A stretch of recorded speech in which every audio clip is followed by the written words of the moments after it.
안녕하십니까. 오늘의 사회를 맡은 국가신약개발사업단 사업개발팀 문지연입니다. 먼저 바쁘신 와중에도 오늘 자리에 함께 해주신 분들께 대단히 감사드립니다. 그럼 사업 설명회를 시작하기에 앞서 국가신약개발사업단 묵현산 단장님의 개회사가 있겠습니다.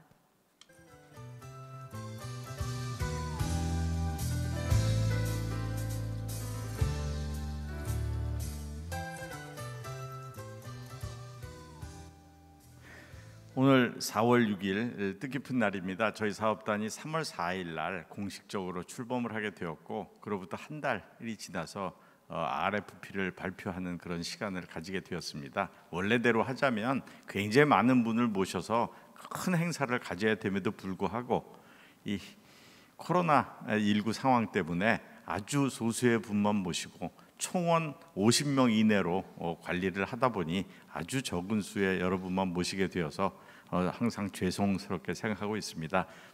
상황이 상황인 만큼 양해해 주시고, 저희 이 본부처 신약개발 사업이 업그레이드되고 6개의 사업을 총망라하여 국가 신약개발 사업으로 거듭나게 되었습니다. 앞으로도 더욱더 노력해서 우리 R&D 커뮤니티에 계시는 여러분들을 서포트하고 세계 시장으로 나아가는 그런 국가 신약개발 사업단이 되도록 노력하겠습니다. 감사합니다.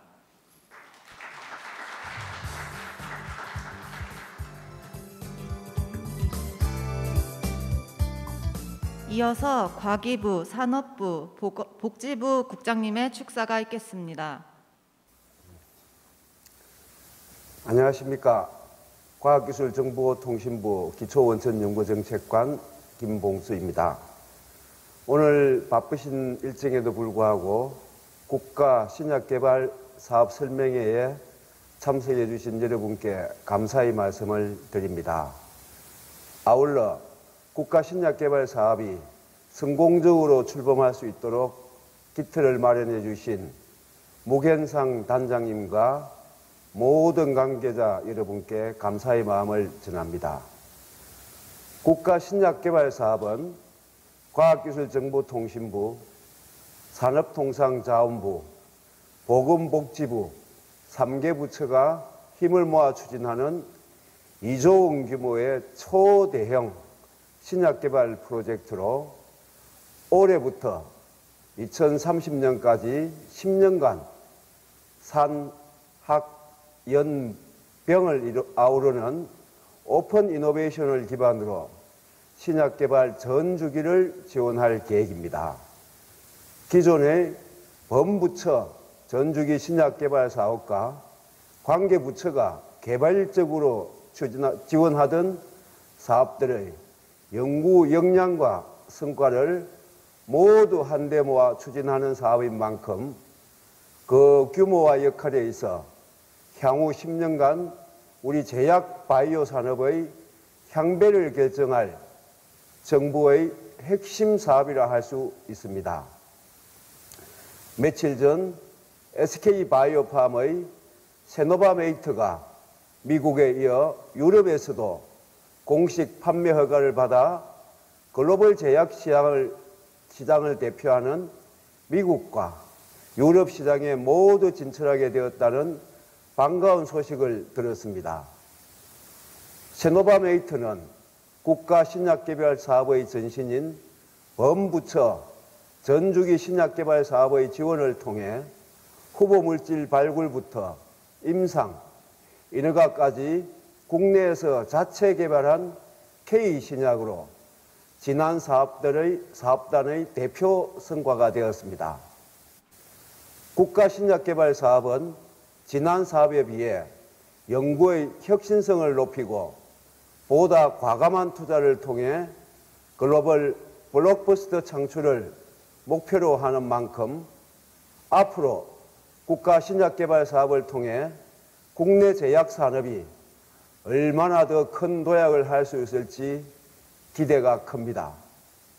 오늘 참석해 주신 여러분들을 비롯하여 많은 과학기술계 관계자분들께서도 이 사업에 큰 기대를 가지고 계심을 알고 있습니다.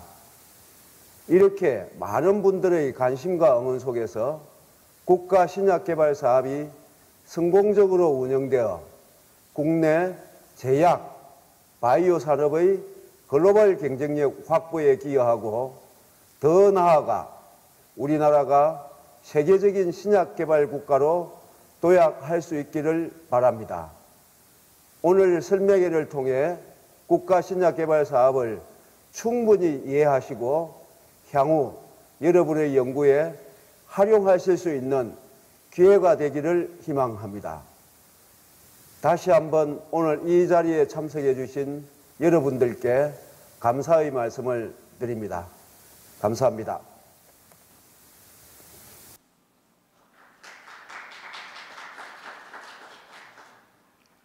이어서 산업통상자원부 제조산업정책관 박재영 국장님의 축사가 있겠습니다. 안녕하십니까. 산업통상자원부 제조산업정책관 박재영입니다. 전 세계가 코로나19로 어려운 상황 속에서도 바이오 산업은 여러분들이 노력에 힘입어 작년 연간 100억 불을 돌파하고 지속 성장을 위한 민간의 투자도 확대되는 등 빅3 산업으로서의 위상을 확고히 하고 있습니다. 정부도 이에 발맞춰 2011년에 시작한 범부처 전주기 신약 개발 사업에 뒤이어 오늘 이렇게 국가 신약 개발 사업을 착수하게 되었습니다. 본 사업은 산업부, 과기부, 복지부의 3개 부처가 협력하여 향후 10년간 2조 원 이상의 사업비가 투입되는 초대형 국가 신약 개발 프로젝트 사업입니다. 본 사업은 바이오 분야의 국가 산업 동력을 제공하고 더 나아가 국산 신약의 글로벌 시장 진출을 통해 인류의 삶의 질을 높이는 데 기여하는 등 앞으로 이뤄낼 성과의 마중물 역할을 할 것으로 기대하고 있습니다. 존경하는 제약 바이오 가족 여러분, 정부는 바이오 산업 성장의 열쇠가 민, 관의 견고하고 유기적인 협력에 있음을 잘 알고 있습니다. 오늘 이 자리가 국내 신약 개발 발전을 위한 혁신의 장이 되기를 진심으로 기원드립니다.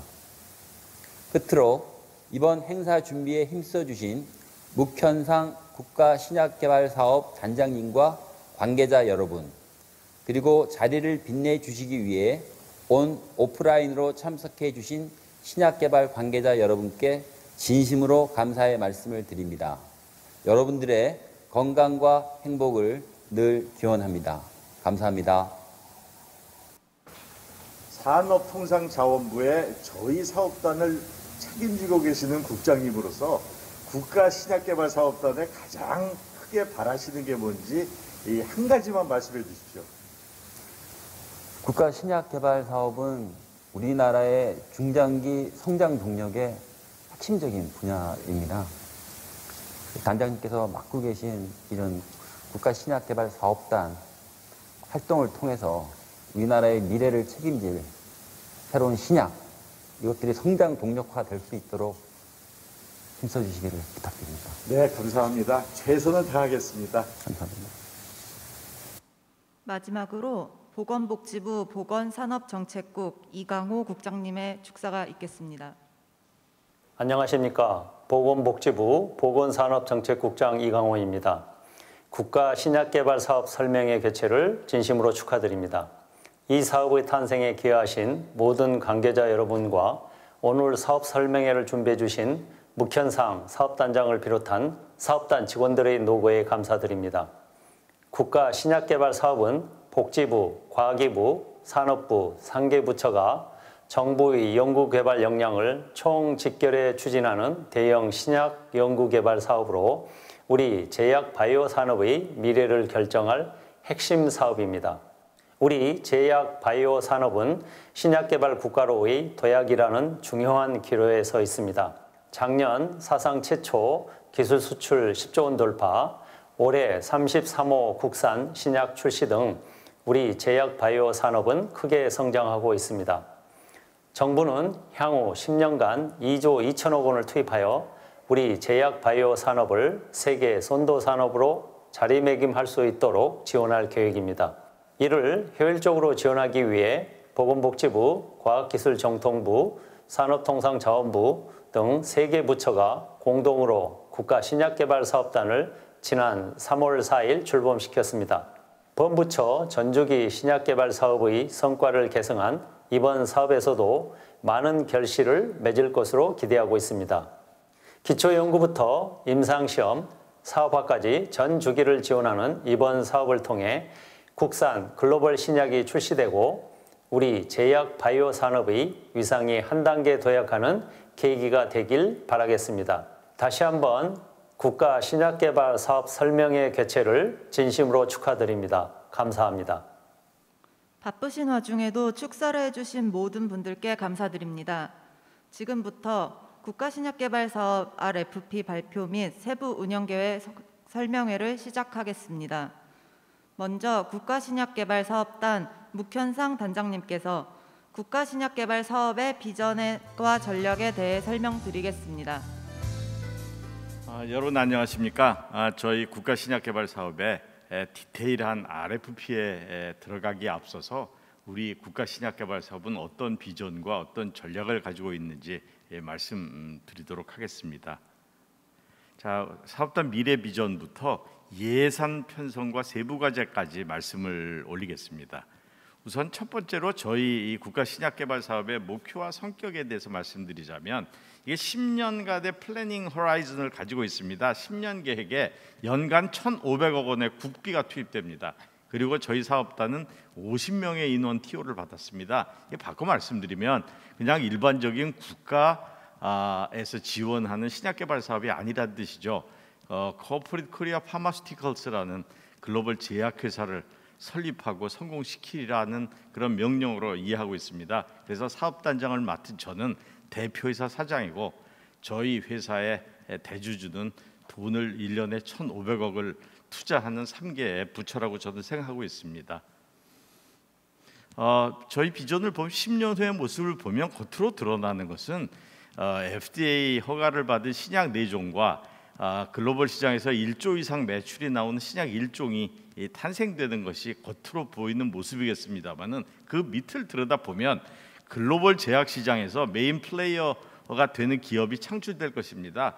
유한양행, 대웅자, 한미약품, 녹십자, LG화학 등의 중견 기업과 그리고 알테오젠, 제넥신 등의 벤처 기업들 중에 세계 글로벌 30위권에 드는 회사 한두 개는 나오리라 생각하고 있습니다. 이렇게 되기 위해서는 오픈 이노베이션이 되지 않고서는 뭐 생각도 할 수 없는 일이라고 보고 이 세계가 만들어졌을 때 비로소 우리 이 제약 바이오 산업이 신성장 동력으로 반도체 뒤를 이어서 조선 산업의 뒤를 이어서 자동차 산업의 뒤를 이어서 우리나라를 먹여 살릴 중대한 신성장 동력이 되리라 생각합니다. 신약 개발 R&D 영역의 변천에 대해서 너무나 잘 아시는 내용이라 짧게만 거론하고 가겠습니다. 지난 10년 동안은 바이올로직스의 시대이고 임상시험의 시대였습니다. 거기에 반해서 이제부터 세계는 그것은 물론이고 레귤러터리 사이언스, 규제과학은 포함하고 마켓 액세스가 포함되는 R&D로 가지 않고서는 전 세계 시장에 런칭하기 어려운 상태에 오게 될 것입니다.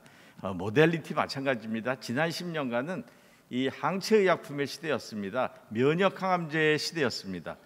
그러나 지금부터는 이 유전자 세포 치료제로부터 시작해서 디지털 치료제에 이르는 아주 다양한 형태의 새로운 모델리티들이 나올 것입니다. 이 중에 어떤 게 실패할지, 어떤 게 성공할지, 어떤 게 꽃을 피울지 지금으로서 모릅니다.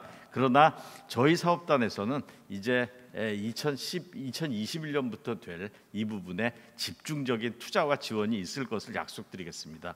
자, 비즈니스 디벨롭먼트도 변화해 나가고 있습니다. 과거처럼 바이오 USA, JP 모건 이런 게 아닙니다. 이제 더 나아가서 질환 분야별 이너서클에 들어가야 되고 글로벌 코 디벨롭먼트가 돼야 되고 우리 국내에서는 연합군들이 만들어져야 되고 그리고 해외 기업과의 합종 연행이 이루어지는 진정한 글로벌 플레이어로 되는 BD가 준비가 되어야 할 것이라고 생각합니다. 그러면 기왕에 선행 사업들이 6개가 뭉쳐져서 국가 신약 개발 사업이 되었습니다. 여러분들이 매우 잘 아시는 이 범부처 전주기 신약 개발 사업을 모태로 해서 과기부에서 진행하는 사업 3가지, 그리고 복지부에서 진행하던 사업 3가지, 그리고 산업부에서 진행하는 여러 개의 사업들이 합쳐져서 디테일을 들여다보면 한 10개가 넘는 사업이, 큰 덩어리로 보면 6개의 사업이 합쳐져서 국가 신약개발 사업이 탄생을 하게 되었습니다.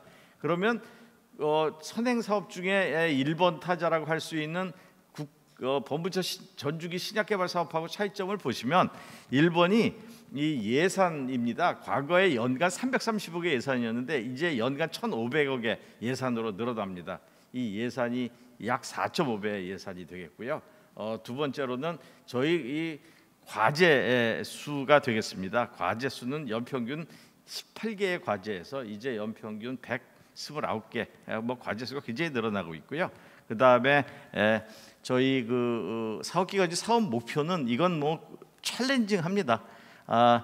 예전 목표는 200억 원 이상 기술 이전 10건인데 반해서 이제는 기술 이전은 10년 동안 60건을 해야 되고 FDA 허가 4건 받아야 되고 그중에 블록버스터 1건이 만들어져야 됩니다. 인력은 2.5배가 늘었습니다. 그리고 개발 단계도 과거에는 리드 도출부터 시작이 되었다면 이제는 힛 도출부터 임상 이상까지 지원하게 되었습니다. 그래서 이 과제 수가 18개 과제 하다가 129개 과제를 평가하고 하는 게 기존 체제로는 감당이 불가능합니다. 그래서 저희가 이걸 도대체 어떻게 해야 공정하고 타당한 평가를 할 것이냐라는 고민에 빠져서 리뷰를 많이 한 결과 이 아래쪽에 보시면 이 빅뱅적 평가 체제 개편이 필요합니다. 저희가 그래서 NIH의 RO1 과제의 평가 체제를 아주 심층적으로 분석을 하였습니다. 더 정확하게 말씀드리면은 벤치마킹을 하였습니다. 3만 개 중에 3만 과제가 들어와서 6천 개 과제를 선정합니다. 선정률은 20%. 이 한 사이클을 돌리는데 3개월이 소요됩니다. 3만 개 과제를 리뷰하고 6천 개 과제를 선정하는 데서도 했는데 우리 같은 경우에는 여기 위에 나오겠습니다만은 260개 과제가 예상 접수고 65개를 뽑는 거니까 충분히 가능하다라는 자신감이 붙었고요. 선정평가 방안에 대해서도 주로 그 NIH 그랜트의 R01, R34, R43를 벤치마킹해서 이 많은 부분들을 준비하였습니다. 그래서 결과적으로 저희 KDDF의 과거의 평가 원칙을 유지한 채로 평가 체제가 운영 가능하다라는 결론에 다다르게 되었습니다. 두 번째 차이점은 사업 목표와 지원 범위가 달라졌습니다. 저희 목표 아시다시피 이 여러 개가 있는데 제일 어려운 게 블록버스터 한 건을 만들어내는 겁니다. 블록버스터가 되면 픽세일까지 올라가는 시기가 약 3, 4년 소요되니까 역계산을 해보면 2021년 1월부터 이미 지났습니다. 2021년 1월부터 2023년까지 약 3년 기간 동안에 임상 이상의 6개의 과제가 착수되어야 됩니다. 그리고 바로 이어서 글로벌 임상 3상에 2개가 착수가 되어야만 이 목표가 달성될 것입니다. 그러기 위해 사업 초기 파이프라인 확보를 죽기 살기로 해야 됩니다. 그래서 저희가 투자했던 과제 연속 지원 27개의 과제가 있습니다. 이 부분들을 연속 지원을 통해서 지원을 할 것이고 저희가 지원하지 않았지만 훌륭한 과제들 굉장히 많이 있습니다. 그리고 권리가 반환된 과제 중에 문제점들이 해소된 훌륭한 과제들에서도 검토를 하겠습니다. 그리고 임상 3상이 진행 중인 과제에 대해서도 노력을 하겠습니다. 그래서 저희 사업 1, 3년 차 이내에 글로벌 임상 2상에 6개 이상 착수하는 목표를 세웠습니다. 차이점 셋은 임상 3상에 대한 지원은 지금 없습니다. 비어 있습니다. 그러나 저희 목표는 마케팅 앤 세일스까지 가야 돼요. 그래서 이걸 어떻게 극복할 거냐 하는데 2가지 방법을 생각하였습니다. 하나가 글로벌 코디벨롭먼트 방법입니다. 공동 개발을 통해서 세계 시장을 가야 되겠다. 이건 우리만 하는 게 아니라 이 다케다가 글로벌 컴퍼니가 된 데에는 아시다시피 에버트와의 합작회사 탭이라는 게 있었고 다이치 산교가 그만큼 세계적인 회사가 된데도 전부 이런 코디벨롭먼트를 통한 업그레이드가 있었습니다. 우리도 이런 방법이고, 두 번째는 글로벌 제약 블록버스터 펀드, 이름하여 K바이오 펀드를 통해서 임상 3상을 그랜트로 주는 게 아니라 인베스트먼트로 가면 WTO의 문제가 전혀 생기지 않습니다. 이런 방법을 통해서 저희가 임상 3상까지 끌고 가는 안을 가지고 있습니다. 이제 구체적으로 전략입니다. 여기부터가 중요한 부분인데, 첫 번째는 우수 후보 물질이 지속적으로 공급돼야 됩니다. 아시다시피 후보 물질 탐색에서 386개가 있어야 비임상으로 넘어가는 이 숫자가 만들어질 수 있을 텐데 이만큼이 비어 있습니다. 어떻게든지 대학에서, 그러니까 유니버시티가 있고 호스피탈이 있고 인스티튜트가 있습니다. 이 학연병에서 나오는 물질들이 인더스트리로 넘어가야 되는데, 바로 뒤에 보면 숫자가 하나 나올 텐데요. 보시죠. 우리나라는 이 얼리 스테이지에서 개발된 것이 죽음의 계곡 1을 넘어서 캔디디스로 넘어가는 비율이 5.4%에 불과합니다. 뭐 선진국이라고 날 거 하나도 없습니다. 선진국도 10%밖에 되지 않습니다. 여기로 넘기는, 즉 대학 연구소에서 만들어낸 과제가, 만들어진 물질이 또는 기술이 또는 과제가 산업체로 넘어갈 확률은 굉장히 낮은 게 전 세계적인 문제점입니다. 이 부분을 어떻게 해결할 것이냐 하는 게 지금 우리나라뿐만 아니라 전 세계가 겪고 있는 문제점입니다. 미국의 경우는 여러분도 다 아시는 스탠포드의 스파크 프로그램이나 하버드에서 진행하는 캐탈리스트 프로그램, 유럽에서 하는 CD3, 라리파크, 뭐 심지어 IMI까지도 이런 부분이 죄다 이 아카데미아의 프로덕트를 인더스트리로 넘기는 것입니다. 자, 그래서 이 부분은 제가 지난 3년 4개월간 이 범부처 신약개발사업단 단장으로 있으면서 참 후회하고 반성하는 부분이 이 부분입니다. 왜 그렇게 했냐면, 밑에 보시죠. 실패 리스크를 감수하기 싫었습니다. 그래서 성공할 만한 얼리 스테이지 과제, 후속 과제, 임상 과제는 당연한 건데 얼리 과제도 이렇게 한 게 제 잘못이었습니다. 두 번째는 평가 기준 자체도 그렇다 보니까 너무 엄격한 잣대를 학교에 들이밀었던 거죠. 그러니까 학교에서는 굉장히 힘들으셨을 겁니다. 그런데 이제 저희는 평가 기준의 혁신을 통해서 이 부분을 바꾸려고 합니다. 과거에 제품이 70%였어요. 학교 과제조차도. 학교는 기술이 위주가 되고 뭔가 새로운 발견이 위주가 돼야 되고 연구의 축적이 위주가 돼야 되는데, 이 제품의 축적만을 저희들은 강요를 했었습니다. 그래서 이제 바꿨습니다. 이게 국가신약개발사업에서 연구계획의 70%, 역량의 20%, 성과 활용 가능성은 비교적 적게 10%입니다. 그럼 나머지 빈 데는 어떻게 할 것이냐, 논문만 쓰고 말 것이냐 알았는데, 이 후속 조치는 저희가 하겠습니다. 저희 사업단에서 그 정부에서 만들어 놓은 많은 인프라스트럭처들과 힘을 합쳐서 이 부분은 저희가 산업계로 가져가는 노력을 학교와 인프라스트럭처와 함께 하도록 하겠습니다. 뭐 필연적으로 오픈 이노베이션 다 아시는 내용이라 뭐 구체적으로 말씀은 안 드리겠습니다만은, 이 방금 말씀드린 국가가 만들어 놓은 인프라스트럭처와 협력 연구를 통해서 학교, 연구소, 병원이 만들어낸 과제들을 산업계로 넘기는 노력을 더욱 기울이겠습니다. 대구 오송의 천복 신약개발지원센터와 그리고 T2B 유효성평가센터와 공동으로 학교에서 만들어진 과제들을 산업체로 넘기는 노력을 더욱 기울이겠습니다. 이건 아마도 이 부분이 없이는 학교에서 만들어진 과제가 산업체로 넘어가기가 그렇게 쉽지 않다는 거 저희들이 너무나 잘 알고 있습니다. 자, 그래서 병목구간 집중지원 역시 마찬가지의 컨셉인데요. 추진전략 4번입니다. 컨설팅을 본격적으로 좀 하겠습니다. CIDD 프로그램 그리고 CMC 컨설팅 프로그램을 본격적으로 진행할 것이고, 초기 과제를 지원하는 브리지 프로그램, 그리고 임상 고도화를 지원하는 액트 프로그램, 그리고 사업화 개발을 지원하는 CPG 프로그램까지 이 4개의 프로그램을 통해서 유효 선도 도출로부터 시작해서 임상 3상에 이르는 전 과정에 걸쳐서 저희들이 지원을 하도록 하겠습니다. 뭐 이 부분들은 구체적인 내용들입니다. 심지어는 여기 하나 보시면 합성 방법, CMC, 항체 제작까지 저희들이 서포트할 계획으로 있습니다.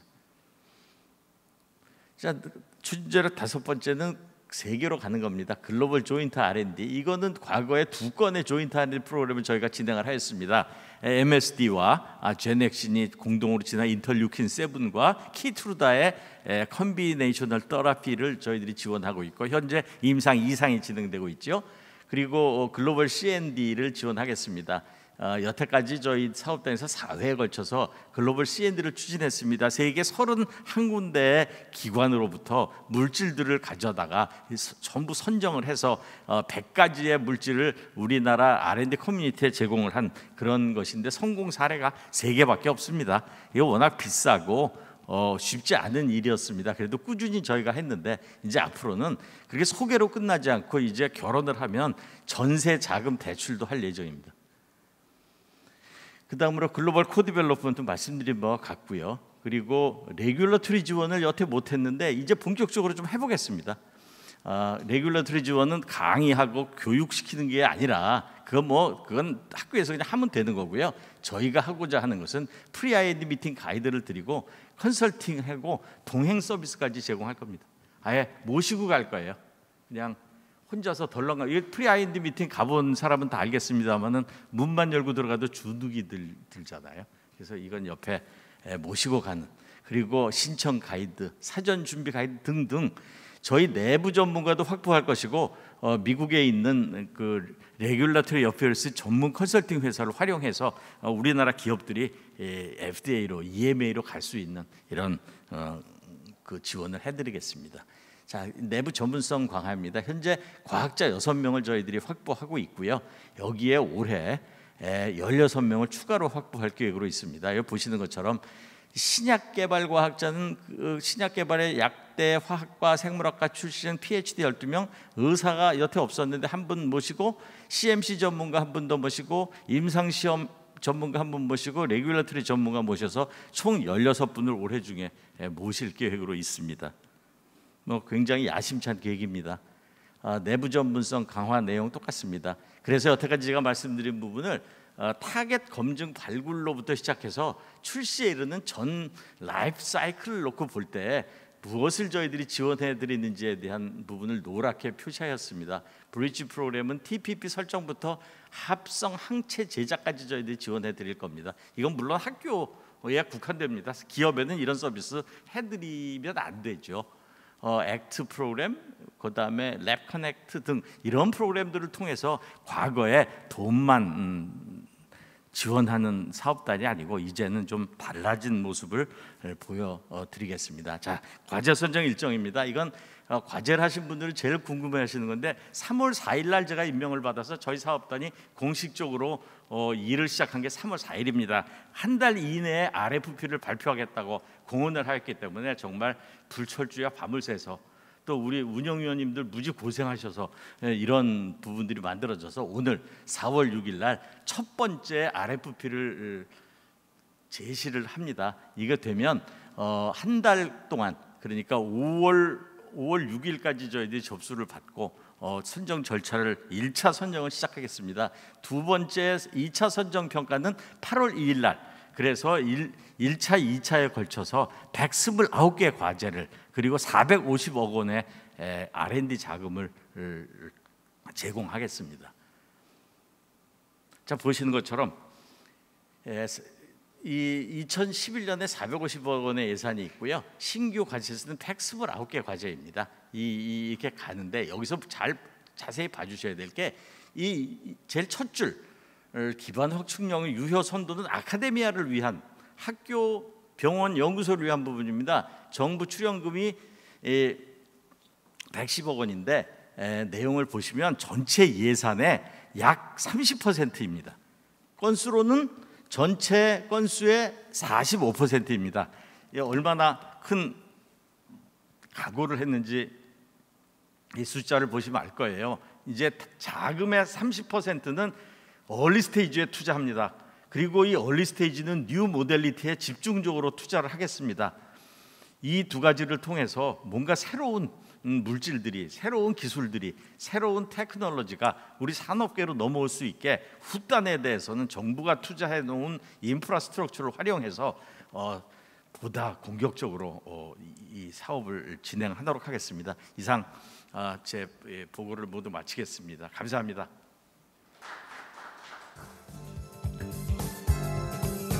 이어서 김순남 R&D 본부장님께서 국가신약개발 세부사업 안내에 대해서 설명해 드리겠습니다.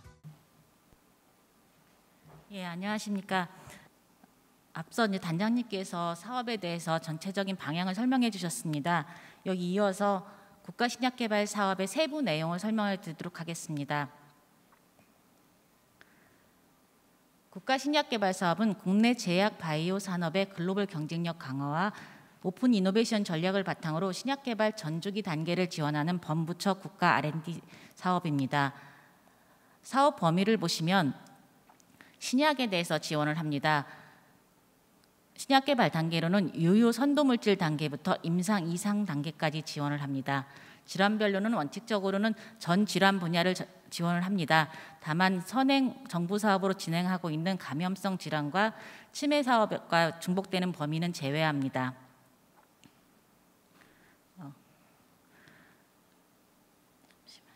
물질 분야를 보시면 합성의약품, 바이오의약품, 그리고 천연물 의약품 모두 지원을 합니다.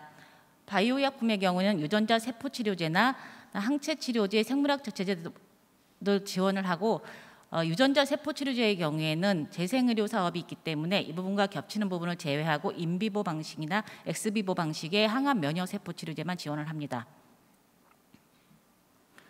국가 신약개발 사업은 국가 제약 바이오 산업의 글로벌 경쟁력 강화와 국민 건강 증진을 목표로 하고 있습니다.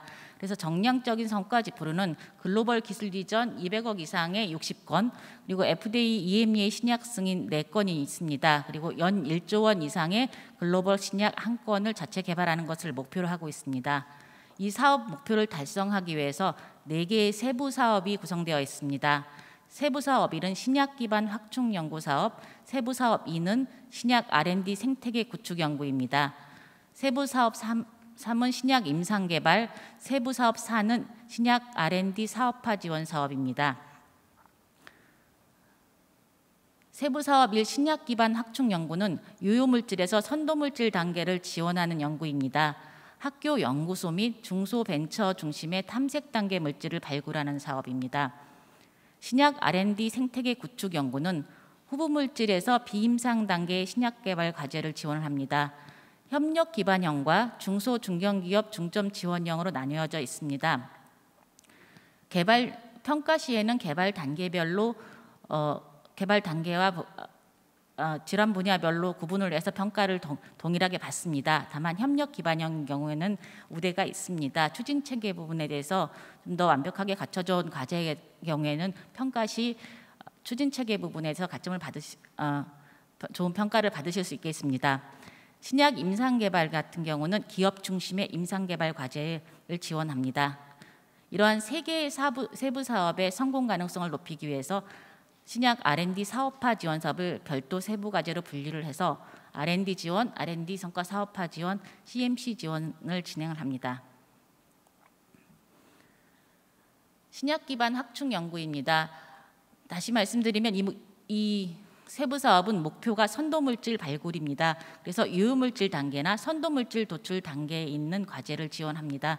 유효물질 단계의 과제의 경우에는 2년 내 유효물질 도출 기간과 추가로 선도물질 도출까지 1년, 그래서 총 3년까지 지원이 가능하고 총 연구비는 12억 원까지 가능합니다.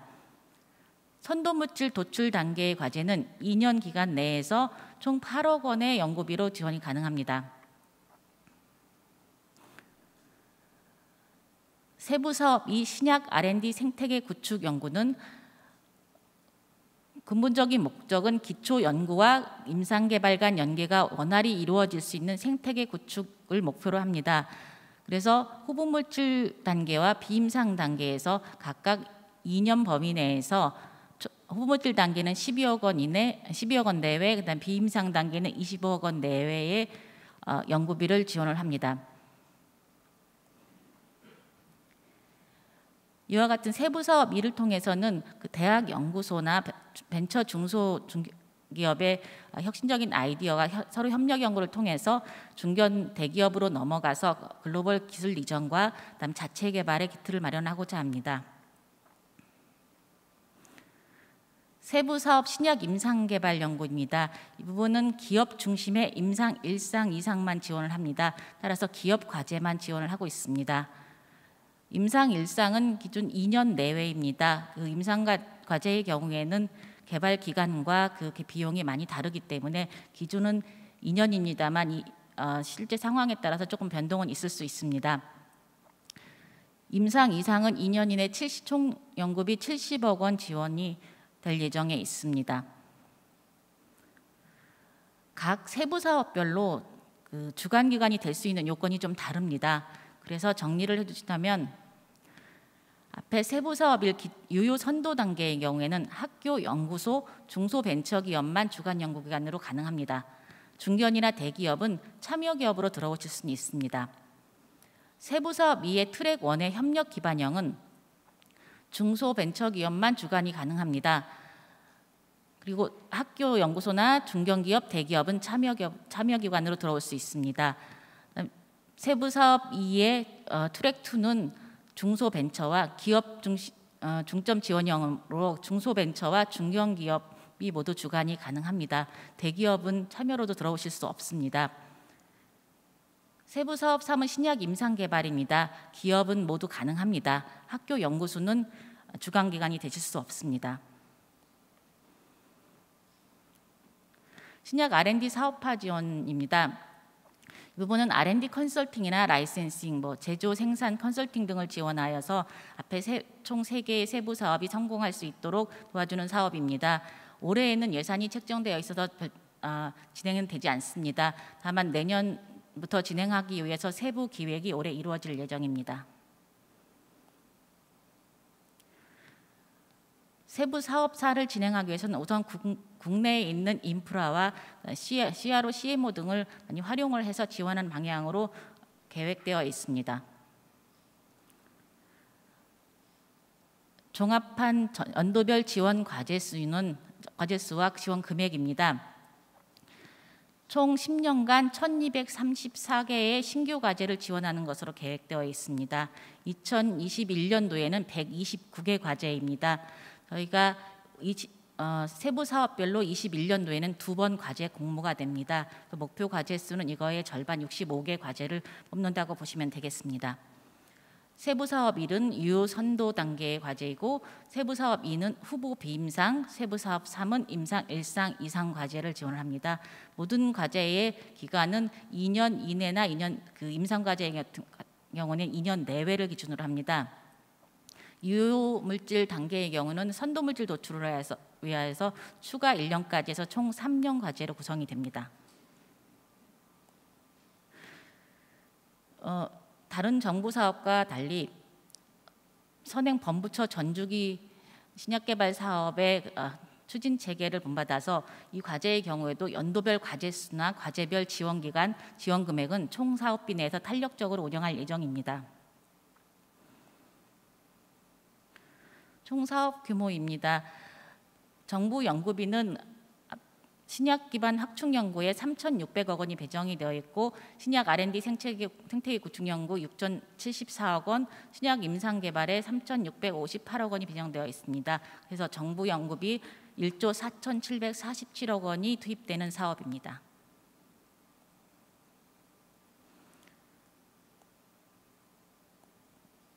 국가신약개발 사업은 목적 지향적 개방과 협력, R&D 지원 고도화를 전략으로 하고 있습니다. 그래서 오픈 이노베이션을 강화하고 단계별 연계성을 강화하고 병목 구간에 대해서 집중 지원 전략을 수립하고 있습니다. 또 학계, 벤처, 중소기업 지원을 선행사업 대비 강화를 하였습니다. 각 선행사업 대비 유효물질까지 범위가 확장이 되었습니다. 기초 학교 연구소의 중점 연구 영역인 유효물질, 선도물질 단계 연구와 기업의 중점 연구 영역이 협력 연구를 활성화해서 국내 기술 이전을 통한 물질 개발을 가속화하고자 하는 전략입니다. 또한 한 단계가 개발 단계가 끝났을 때 신속하게 다음 개발 단계로 이어질 수 있도록 간소한 선정평가 체계도 운영을 하고 있습니다. 우수한 과제에 대해서는 간소화된 선정평가를 거쳐서 바로 다음 단계로 이어질수록 하고 있습니다. 덕목 구간에 대해서 집중 지원하기 위해서 브릿지 프로그램이나 비임상, 임상 연구개발 자문, 협력 연구 활성화, CMC 지원 사업을 운영합니다.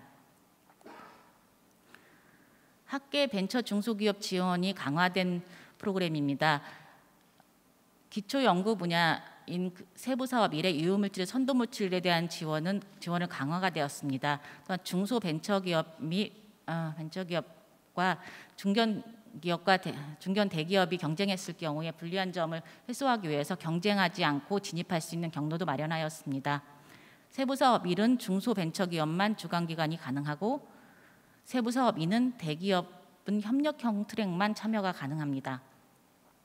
과제 지원 및 사업화 지원 사업의 경우 학계나 영국의 중소 벤처기업을 중점적으로 지원을 합니다. 세부 사업사를 진행할 때는 국내 기관과 국내 인프라와 CRO, CMO 사용을 권장을 해서 국내 인프라의 활성화에도 간접적으로 기여하고자 합니다.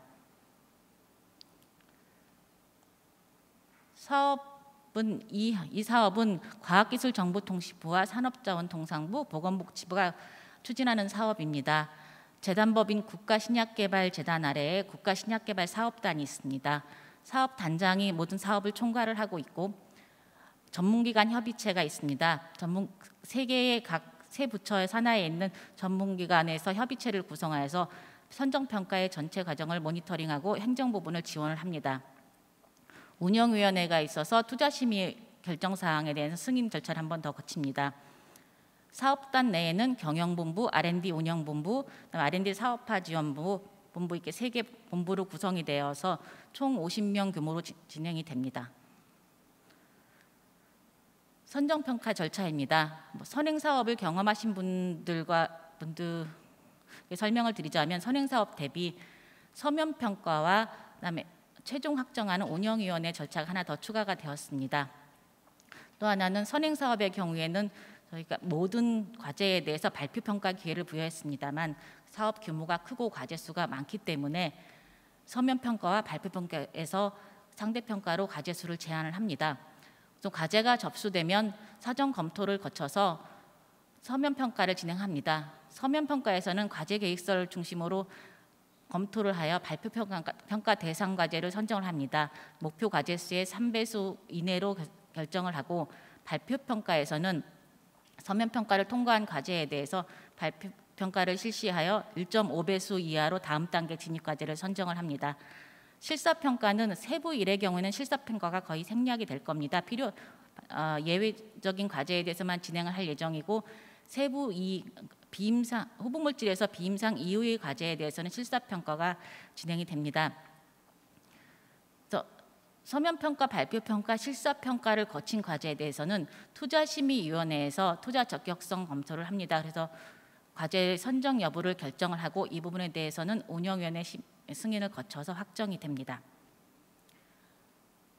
선정이 된 이후에도 협의를 거쳐서 과제 연구비와 연구 기간은 조정이 될 수도 있습니다.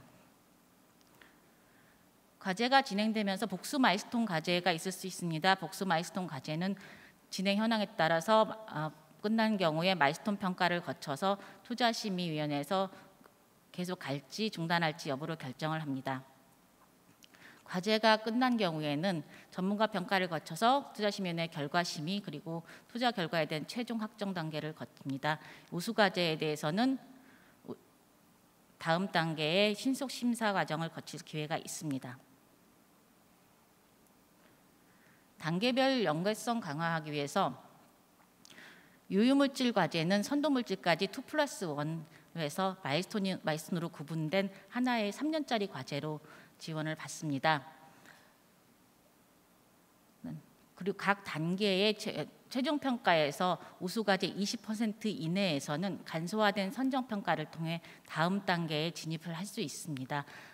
다른 과제의 경우는 동일하게 신규 과제의 트랙을 통해서 서면 평가, 발표 평가, 실사 평가, 그다음에 투자 심의를 거쳐서 선정이 됩니다. 사업에 대한 설명은 여기로 마치겠습니다. 이상입니다.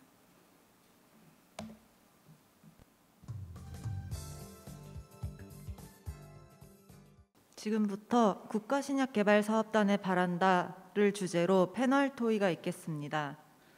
좌장에는 서울대학교 손여원 교수님께서 맡아주셨습니다. 패널로는 화학연구원 이혁 책임연구원님, 아주대학교 박영준 교수님, 한올바이오파마 박승국 대표님, 국가신약개발사업단 묵현상 단장님께서 함께 해주시겠습니다. 네, 안녕하십니까. 오늘 국가신약개발사업의 그 세부 실행계획 발표 설명회에서 패널 토의 국가신약개발사업단에 바란다의 좌장을 맡은 손여원입니다. 반갑습니다. 먼저 패널로 참석하시는 전문가 분들은 방금 그 사회자께서 소개를 하셨기 때문에 제가 따로 하지는 않도록 하겠습니다.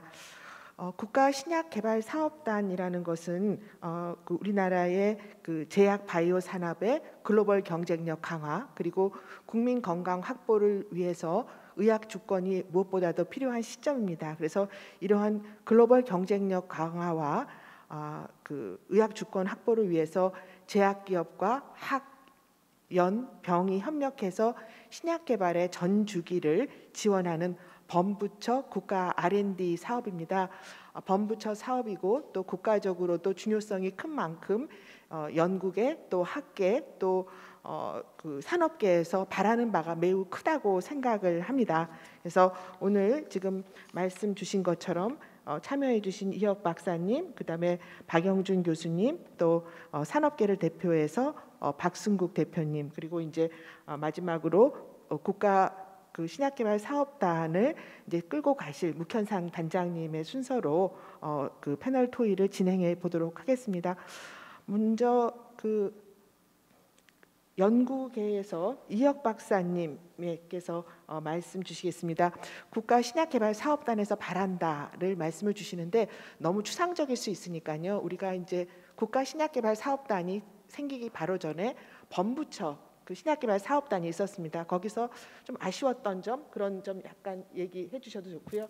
또 국가신약개발사업단에 바라는 거 말씀해 주시면 좋겠습니다. 한 1인당 5분 정도 적당할까요? 예, 부탁드리겠습니다.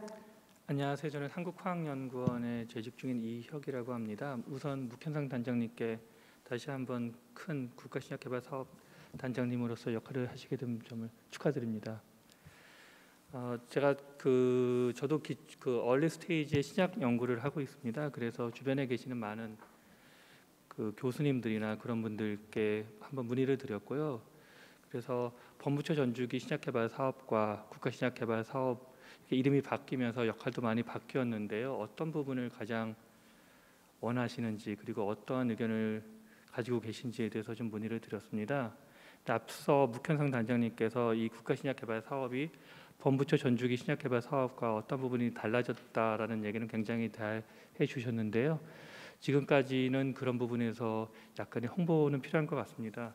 다들 오랜 기간 동안 새로운 신약 연구에 관련된 그런 과제를 기다리고 계시기 때문에 다들 어떻게 진행되고 있는지 앞으로 많은 홍보를 하시겠지만 그런 그 향후의 계획이 어떤지라는 점에서 되게 궁금해하고 계시고요. 그리고 또 다른 부분은 범부처 전주기 신약개발 사업은 사실은 굉장히 그 연구 환경이 잘 갖추어진 그런 기관들이 많이 지원을 해서 좋은 연구 성과를 내던 그런 사업으로 알고 있습니다. 그런데 이 국가신약개발 사업은 이전에 그 연구재단이나 아니면 산업부, 복지부에서 하고 있던 많은 과제들이 흡수되면서 그 초기 단계의 신약 연구부터 모든 것을 다 포괄하게 되었습니다. 그러면서 범부처 전주기 신약개발 사업에 대한 이미지도 남아 있고 그 다음에 그 앞서 있는 그런 다른 타 사업들의 이미지가 어떻게 잘 그 융화가 될지에 대해서 되게 궁금해하십니다. 그러니까 그 범부처 신약개발 사업의 그 운영과 국가신약개발 사업의 운영 부분이 어떻게 다른지들을 연구자들께서는 굉장히 궁금해하십니다. 예를 들어서 그 기초 연구를 하시는 분, 그러니까 얼리 스테이지 신약 연구를 하시는 분들 입장에서는 주로 신규 기전을 가지고 그 신약 연구를 하십니다. 뭐 전문가들이나 기업에서 보시기엔 다소 부족할지 모르겠지만 툴 컴파운드를 가지고 유효 물질을 가지고 새로운 연구를 시작하게 되시고요. 또 어떤 팀은 잘 연구를 해서 다음 스테이지로 넘어가지만 또 연구가 뜻하지 않은 바로 엎어지는 경우도 있습니다. 그런 연구를 하면서 인디케이션이 바뀔 수도 있고 또 새로운 연구에 대한 아이디어가 생깁니다. 근데 그런 부분이 그 우리나라 연구, 그 신약 연구에서 굉장히 중요한 밑거름이 될 텐데요. 그런 부분을 어떤 식으로 이 과제에서 담아낼 수 있는지에 대해 되게 궁금해하십니다. 그러니까 과제 선정 부분에서 투심이라는 것을 본부처 전주기 신약개발 사업부터 유지하고 계신데요. 네, 투심이 어떠한 관점을 가지고 어떤 운영을 하실지에 대해서 연구자들께 설명을 잘 해주시면 또 연구를 그 과제를 준비하시는 분들은 거기에 맞춰서 과제 구성을 바꿀 수 있을 것입니다. 그래서 아마 제1 세부 과제부터 제3 세부 과제까지의 투심 운영 방안에 대해서 조금은 좀 자세하게 설명을 해주시면 훨씬 더 좋을 거라 생각이 듭니다. 또 다른 부분 한 가지만 더 말씀을 드리면요. 이전에 본부처 신약개발 사업은 그 과제 규모나 사업 자체가 굵직굵직했습니다. 그래서 연구비의 규모도 컸고요. 그다음에 많은 연구자들이 참여했습니다. 그런데 오늘 말씀하신 그런 그 얼리 스테이지 신약 연구에서는요, 굉장히 과제의 규모나 그런 것들이 작은, 아직은 환경이 그렇게 녹록하지 않은 연구자분들도 많은 지원을 하게 될 겁니다. 그런데 기존의 그런 그 과제의 운영 방식을 따라가기에는 좀 버거울 수도 있을 것입니다. 그분들께서는요. 그런데 분명히 과제의 퀄리티를 유지하기 위해서는 기존에 있는 방식이 중요하겠지만 또 연구자들 입장에서는 그것을 따라가기에 되게 힘겨울 수 있는데 그것을 어떻게 슬기롭게 해결할 수 있을지에 대한 그런 고민도 부탁드립니다. 이상 마치겠습니다. 네, 감사합니다. 아마 다른 위원님, 다른 패널 분들도 유사한 질문이 있을 수 있으니까 묵현상 단장님의 답변은 세 분 패널들의 의견을 듣고 나서 종합적으로 듣도록 하겠습니다. 두 번째로는 이제 학교의 박영준 교수님의 의견을 듣겠습니다. 지금 이혁 교수님에서 연구소 쪽에 의견을 주셨다면은 또 학교계를 아카데미아를 대표해서 그 박영준 교수님께서 국가신약개발사업단에 바라는 것 말씀 부탁드립니다. 예, 감사합니다. 그 이전에 본부처 신약개발사업단이 그 신약을 개발하는 데 있어 드럭 디벨롭먼트 측면에서의 그 관리 평가를 통한 성과 창출이 주였다면 새로 출범하는 국가신약개발사업단은 명실상부한 전 주기적인 신약개발 사업의 관리 운영을 담당하고 국가의 미래를 어떻게 성장 동력으로 이끌 거냐 하는 것들을 추진하는 사업단이라고 생각이 됩니다. 그래서 그 새로 지금 추진하겠다는 것이 주간 규관별로 특징적인 것, 지원해야 될 것, 그 다음에 그 국가 전체적인 신약개발 생태계를 높인다는 측면에서 굉장히 초기에 그 추구하는 바는 굉장히 잘 설정이 됐다 이렇게 생각이 되고요. 신약개발에 있어서 연속성과 지속성이 굉장히 중요하고 그거에 따라서 성공 확률이 좌우가 될 수 있을 것 같아요. 그래서 그 연속성과 지속성을 할 때 가장 기반이 되는 게 물질도 중요하고 물질을 새로 찾아내는 것도 중요하고 또 하나는 그 물질들을 어떻게 효과적으로 잘 약으로 만들어가는 과정에 필요한 요소 기술들을 잘 접목해서 관리하느냐도 중요합니다. 그런 단계에서 보면 초기 단계에서부터 CMC라든가 그 규제 당국에서 필요로 하는 허가에 필요한 요건들이 뭐냐를 파악하고 거기에 맞는 리스크 베이스 드럭 디벨롭 전략이 필요하겠다. 그게 저희가 생각이고요. 그런 부분이 아마 앞으로 국가신약개발사업단에서 추진해 줘야 될 부분 아니겠느냐 이렇게 생각을 합니다. 그런데 이제 많은 경우 지금까지의 경우가 연구자 중심으로 이루어졌고 사실 신약 개발에서 연구자가 가장 의지가 있고 중요한 건 사실이지만 그 신약 개발 과정에서 많은 전문가가 필요합니다. 뭐 신물질을 발굴하고 평가하고 또 안전성도 평가하고 개발과 임상 등 여러 가지를 해야 되는데 연구자가 그런 전문성을 전부 갖추기는 어렵거든요. 이런 부분에 부족한 부분, 특히 초기에 학계에서는 뒤에 그 허가나 아니면은 이 물질이 항상 균일한 물질인지를 개런티하는 그런 과정이 많이 놓치기 어려운데 그런 부분을 초기에서부터 같이 관리하고 아니면 그것들에 대해서 같이 고민해주고 하는 그런 시스템 구축이 필요하겠다. 그래서 예전에는 진행하는 과정 중에서 일어나는 것들에 문제가 생겼을 때를 해결하는 방식이었다 그러면 앞으로의 신약 개발은 초기에 나타날 리스크 부분에 대해서 또는 RA 측면과 마케팅적인 실제적으로 차별성과 규제 당국과 시장 관점과 환자 관점에서의 신약 개발을 관리 지원하는 시스템이 필요하겠다고 저희가 생각이 들고요. 그런 부분이 국가신약개발사에 지금 향후에 가보겠다라고 하는 부분인 것 같고 그런 부분이 초기 출범하는 생각대로 잘 이루어지고 그러한 부분을 토대로 실제적으로 초기부터 개발하는 사람들이 리스크가 뭐고 거기에 따라서 우리가 먼저 갖춰야 될 거 뭔가를 충분히 지원해주는 평가하고 관리하는 게 아니고 지원하고 그거를 해결해주는 어떻게 보면은 동반자로서의 역할을 좀 해주는 게 필요하겠다. 그래 될 만한 똑똑한 물질을 실제적으로 약으로 만드는 과제의 성공률을 높여가는 과정을 담당해 줬을 때만이 실제적으로 이러한 신약개발사업단이 하는 역할이 더욱 빛나지 않을까 생각이 들고요. 앞으로 이런 부분에 더욱 많이 관심과 지원이 좀 필요하겠다 이렇게 생각이 듭니다. 네, 박영준 교수님 감사합니다.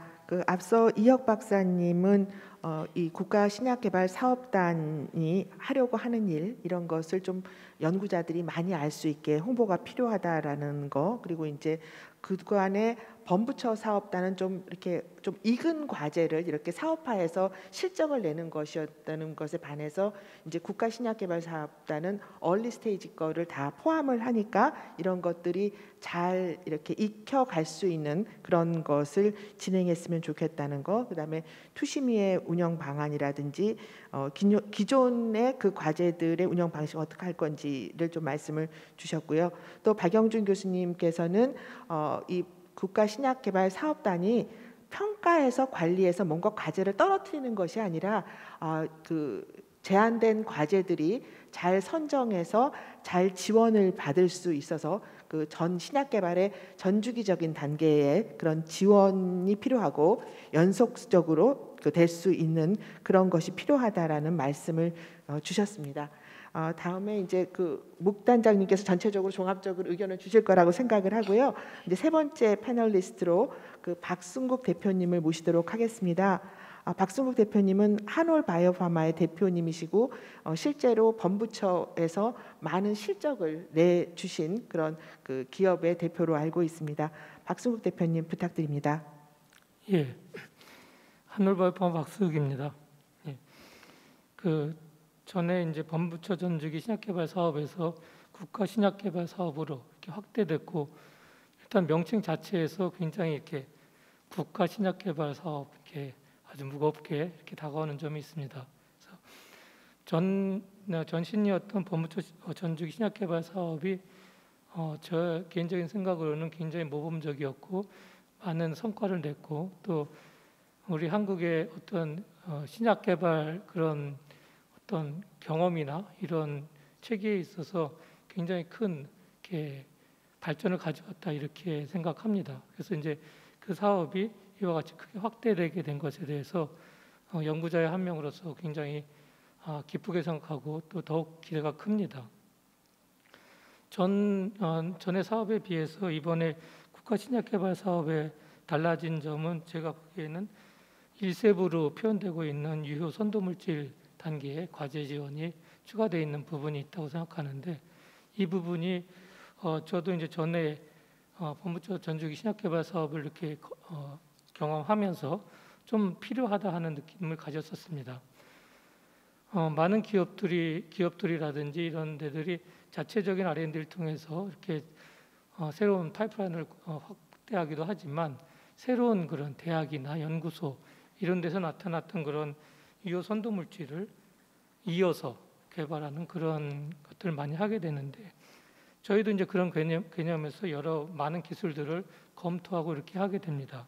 근데 저희가 좀 아쉬웠던 점은 뭐냐면, 이게 그 연구자분과 이제 수요자, 그러니까 저희가 이제 그때 수요자가 되는 건데, 그 둘의 시각이 굉장히 좀 다른, 그렇기 때문에 서로 이제 그 일치되는 점을 찾지 못하게 되는 그런 점들이 좀 있었고, 그런 면에 있어서 어떤 그런 연계, 아까 그 데시벨이라고 표현을 했지만 그게 잘 안 넘어가는 그런 것들이 있다고 보는데, 이번 이 국가신약개발 사업에서 이제 그 부분 유효 선도물질 단계 과제 지원이 되기 때문에 지금 제가 말씀드렸던 그런 부분에 대한 어떤 발전이 있었으면 좋겠다 생각합니다. 좀 구체적으로 말씀드리면, 저희가 이제 기술을 검토할 때 보면 TPP를 어떻게 설정하셨는지, 또 그런 거에 대한 증명하는 아니면 입증하는 데이터를 어떻게 가지고 계신지, 또 어떻게 하실 계획인지, 이렇게 이제 보통 접근하게 되는데,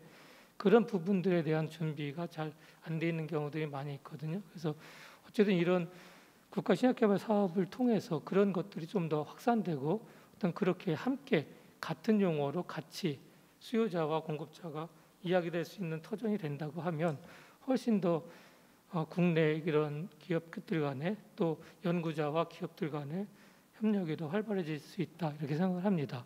그래서 그런 면에서 이번 국가신약개발 사업 범위 내에 유효 선도 물질이 포함된 것은 중요한 그런 점이 될 수 있다, 이렇게 생각을 합니다.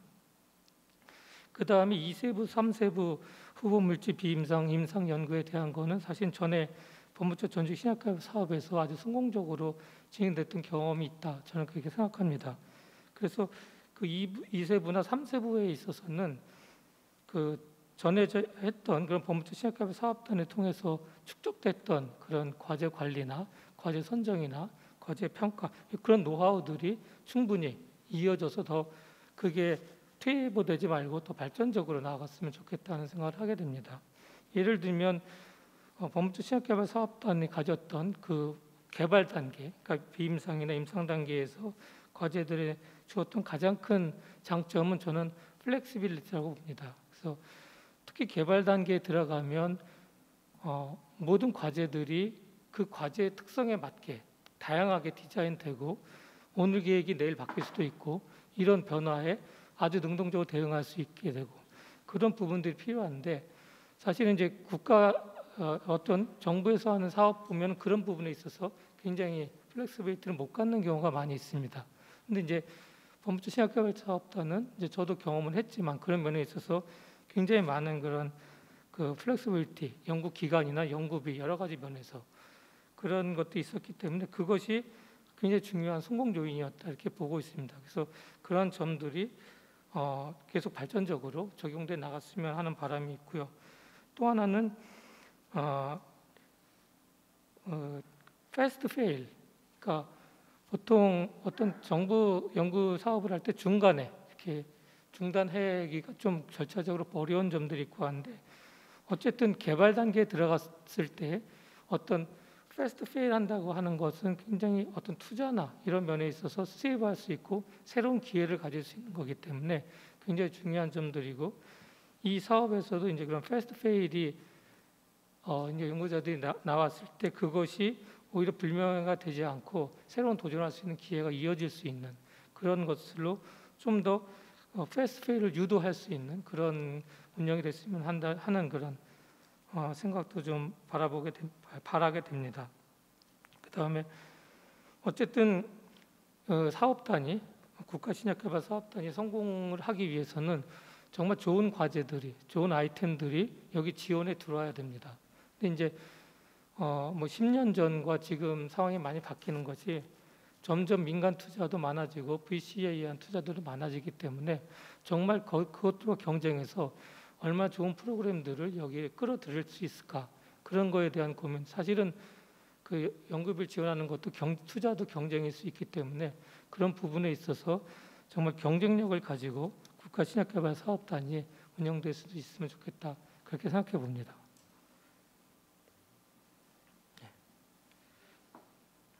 박 대표님 감사합니다. 그 연구자와 수요자의 시각 차이에서 또 기인하는 데스밸리를 어떻게 해결할 것인가, 그리고 또 성공할 수도 있지만 또 실패할 수 있는 과제를 또 어떻게 잘 결과적으로는 긴 방향에서, 국가적인 방향에서 성공으로 이끌 것인가에 대한 의견을 주셨습니다.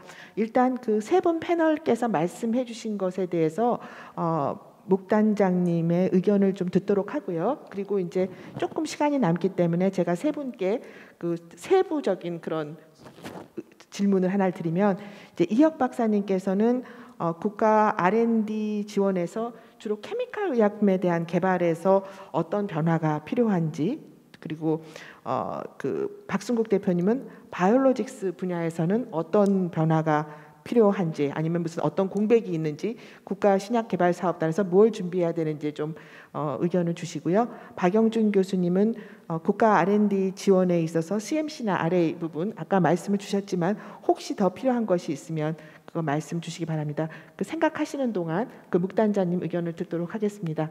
부탁드립니다.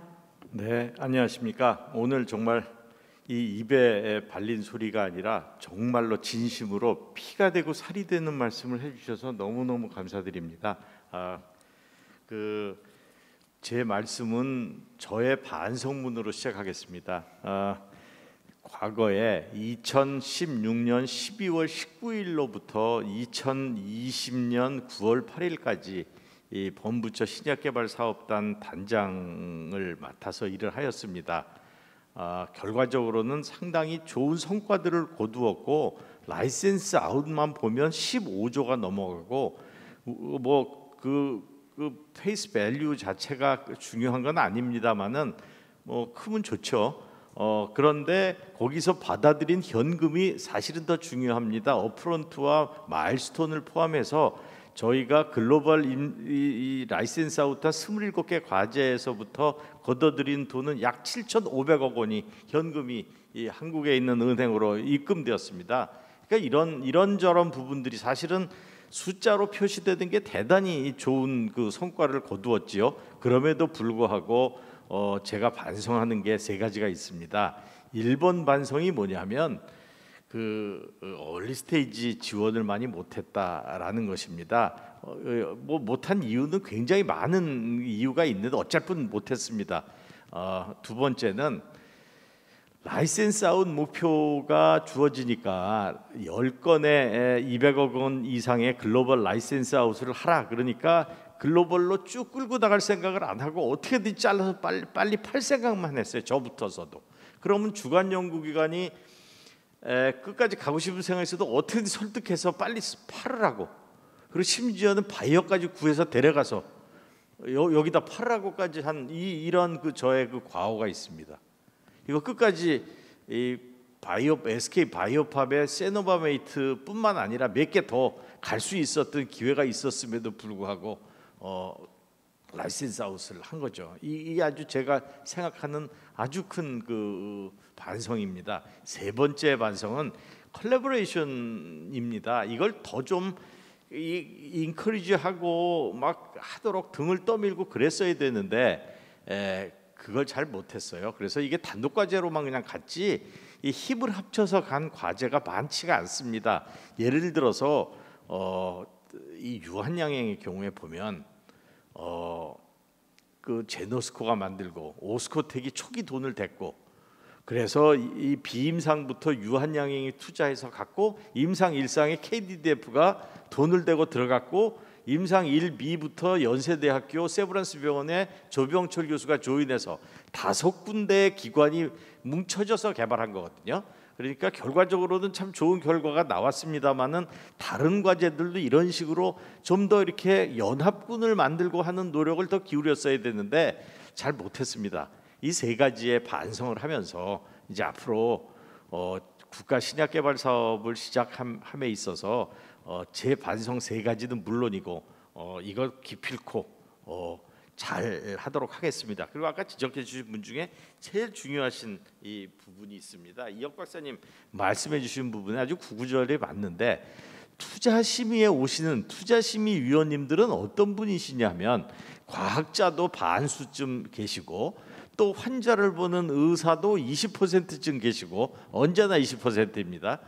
계시고 그리고 투자하시는 분 계시고 변호사 계시고 변리사 계셔서 IP도 리뷰하고 비즈니스를 하시는 분도 있습니다. 글로벌 장사하시는 분도 계시고 이런 서로 성격이 다른 분들이 모여서 과제를 평가하다 보니까 세부 2, 세부 3 과제 그러니까 비임상 과제 뭐 GLP 톡스를 본다든지 또는 임상 과제들의 경우에는 이 투자심의위원회 시스템이 기가 막히게 잘 맞습니다.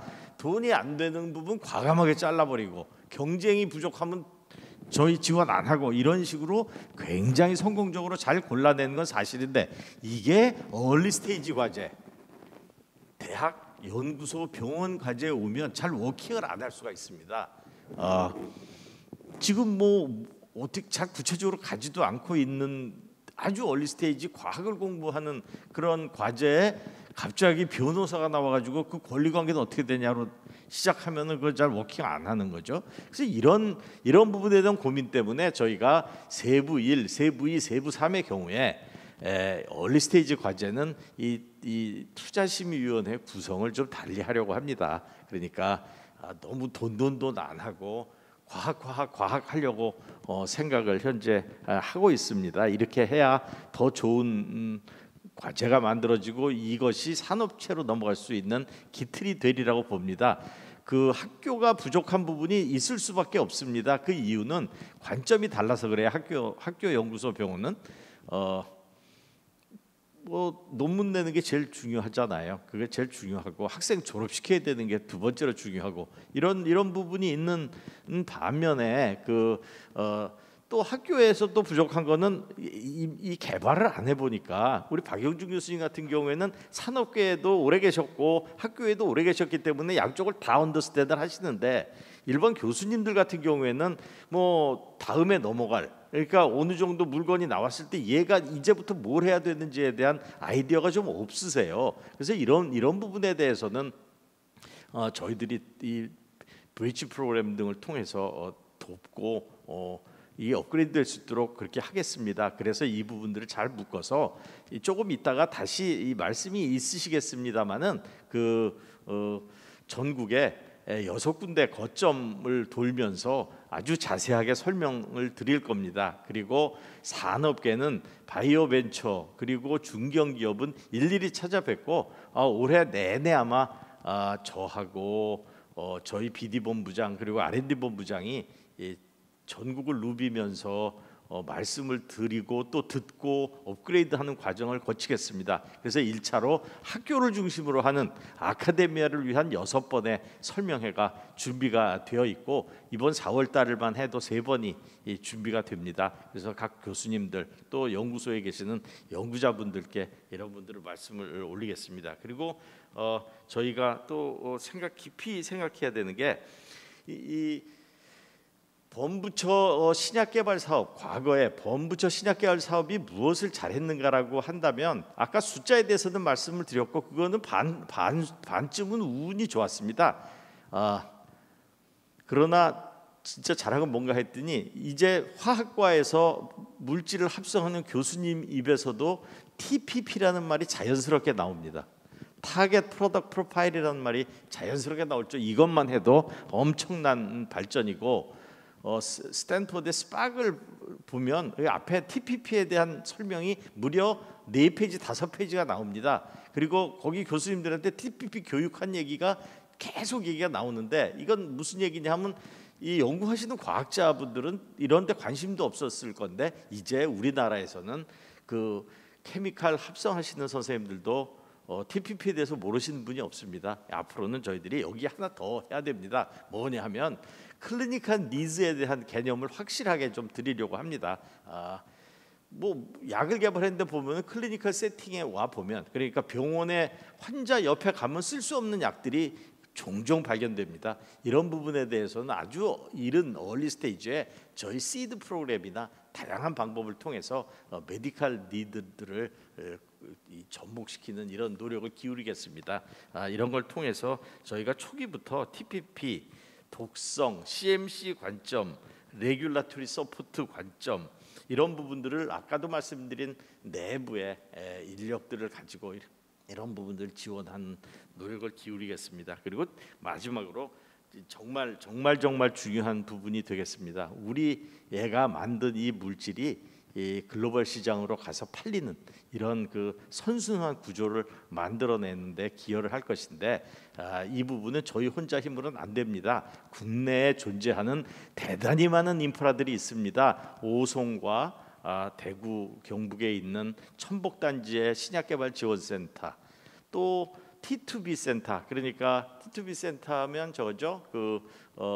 유효성 평가 센터하고 같이 힘을 합쳐서 이런 부분들 공동 과제 만들고 해서 적극적으로 만들어내겠습니다. 이런 걸 하지 않고서는 저희 혼자 힘을 할 수가 없고요. 글로벌로 나가는 것은 보건산업진흥원에 이런 걸 지원하는 그 펑션들이 있습니다. 그래서 보건산업진흥원에 있는 펑션들을 풀리 유틸라이즈하고 저희하고 같이 공동 일을 하고 해서 뭐라 할까요?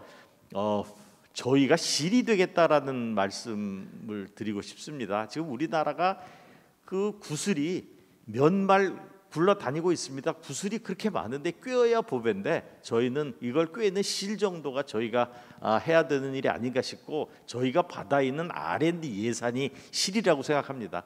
그래서 R&D 예산을 통해서 그런 수많은 구슬들을 꿰겠습니다. 그것은 뭐 예를 들면 이런 거죠. 쉽게 말씀드리면 학교에서 만드는 과제가 대단히 좋은 과제가 있는데 더 진도 나가야 되는데, 뭐 진도 나가기 위해서 스몰 몰레큘 같은 경우에는 뭐 봐야 될 게 뻔하잖아요.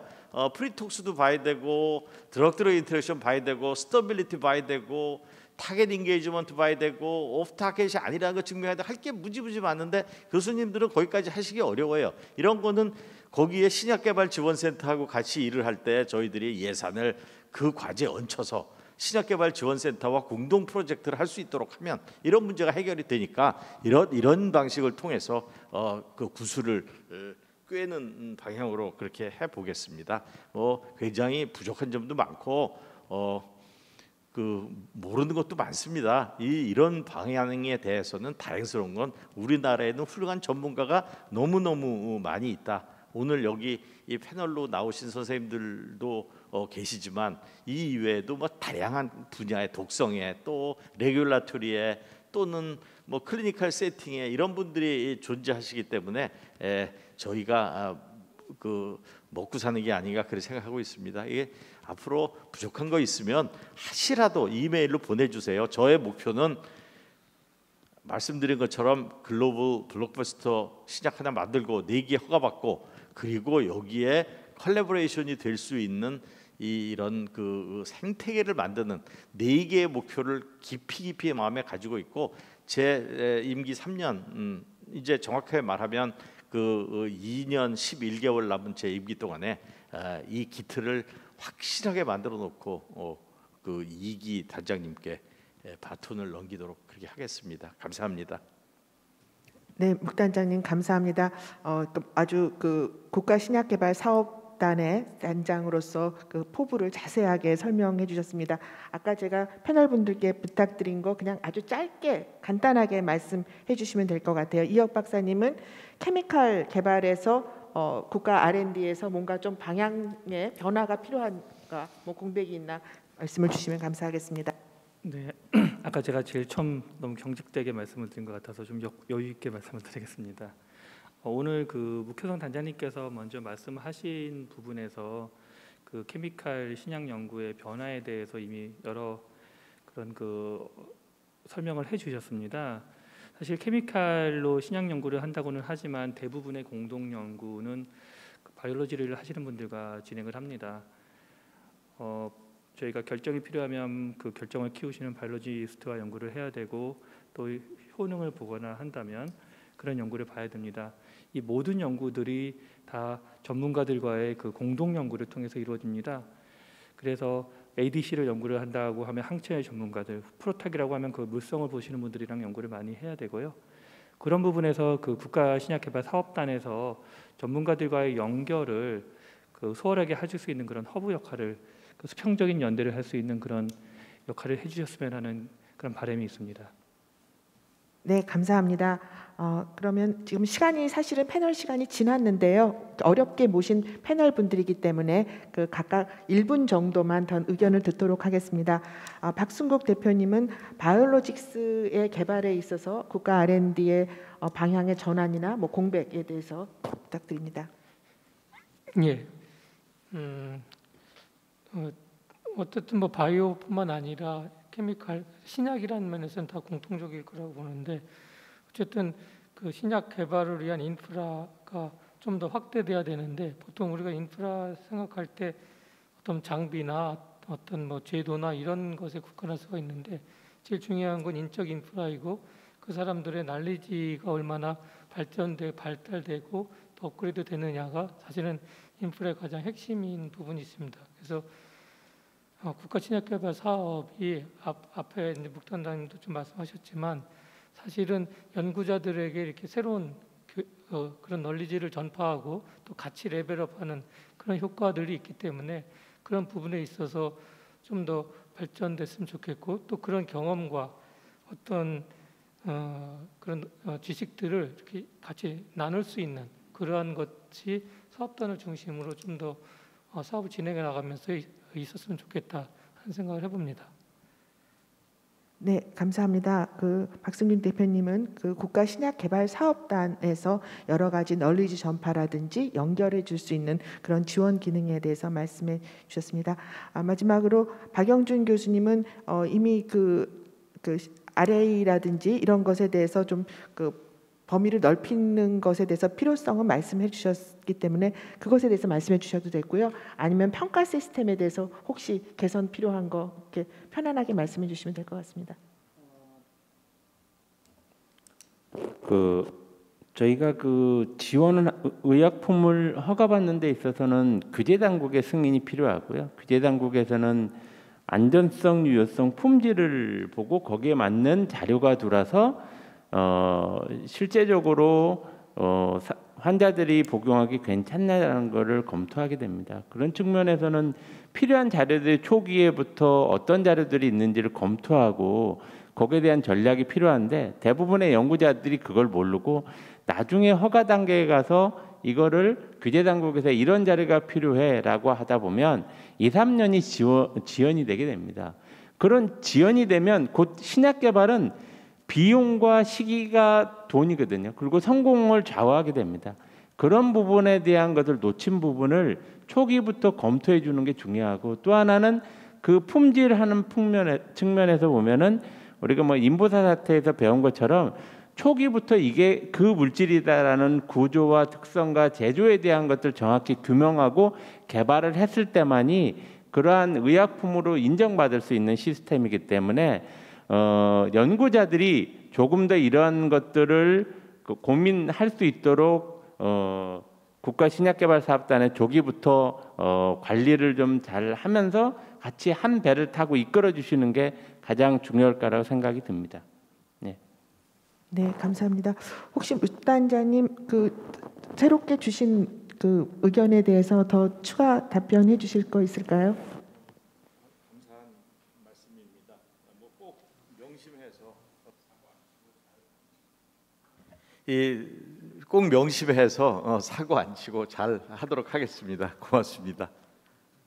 네, 국가신약개발사업단 아주 그 큰 규모로 그리고 여러 부처의 그런 그 신약 개발에 대한 연구 사업을 연계해서 국가 차원에서 전주기적으로 그 지원하는 프로그램을 하다 보니 이제 이렇게 학계라든지 연구계, 산업계에서 바라는 바가 매우 크고요.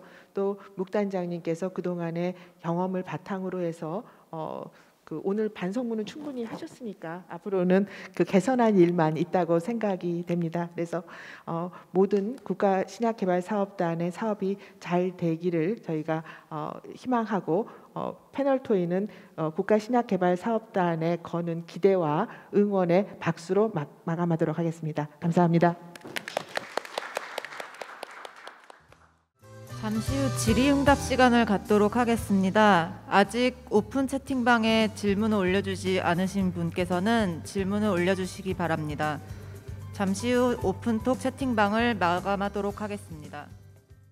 네, 질문 올려주셨으면 여기 띄워주시죠. 이게 생산 설비 구축은 사실 인프라성입니다. 그래서 생산 설비를 이용해 생산을 하고 하는 비용은 해당 개발 단계에 필요한 연구비로서 지원이 가능합니다만 설비 자체를 구축하는 것은 현 사업 범위에는 포함되어 있지 않습니다. 답변 되셨을까요? 다음 질문 부탁드릴게요. 임상 3상은 지원받을 수 없나요? 그랬는데요.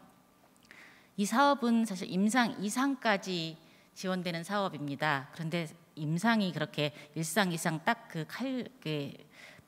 무자르듯이 이렇게 딱 떨어지진 않습니다. 2, 3상 같이 지원되는 과제도 많습니다.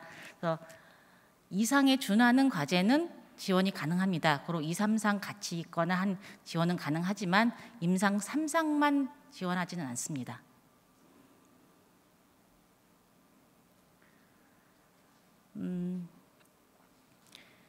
저희가 이제 글로벌 C&D나 브릿지 사업, 그다음에 네트워크 연계 지원 프로그램 이 부분은 현재 세부 내용은 기획 중에 있습니다. 내년부터 진행될 예정인데 가능하면 넓게 사업단에서 지원하는 과제도 지원해야 되겠지만 다 넓게 펼쳐서 지원할 예정입니다. 그래서 선행 사업에서도 글로벌 C&D는 사업단 지원 과제에 포함시키지 않고 전체 해외에서 들어오는 거기 때문에 모든 기관에 오픈을 했고요.